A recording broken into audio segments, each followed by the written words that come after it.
Hi friends, welcomes to இனிமையான நேரங்கள். இப்போ நம்ம வீட்டில் தோசை பண்ணுறோம்ல ஃப்ரெண்ட்ஸ், இந்த தோசை வந்து இப்படி கிறிஸ்பியாக வர்றதுக்கு நல்லா சாஃப்டாக கிறிஸ்பியாக வருது பாருங்கள். அப்படியே பாருங்கள், உடச்சாலே அப்படியே கிறிஸ்பியாக இருக்குது பாருங்கள், பிச்சை உடனேயே. இது ஆக்சுவலாக பொடி தோசை பண்ணியிருக்கேன்.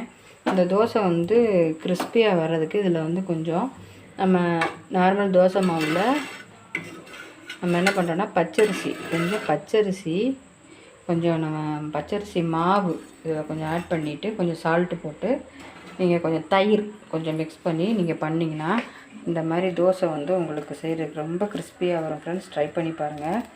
அப்புறம் உங்கள் வீட்டில் வந்து இந்த மாதிரியே செய்ய சொல்லிகிட்டே இருப்பாங்க எல்லோரும். ரொம்ப சாஃப்டை விட கிறிஸ்ப்னஸ் தான் நல்லாயிருக்கும். நல்லா மொறுன்னு தோசை. சில வீட்டிலாம் வராது தோசை செய்கிறதுக்கு. இந்த மாதிரி நீங்கள் டிப்பை ஃபாலோ பண்ணுங்கள் ஃப்ரெண்ட்ஸ். நம்ம நெக்ஸ்ட் வீடியோவில் பார்ப்போம் ஃப்ரெண்ட்ஸ். Bye friends.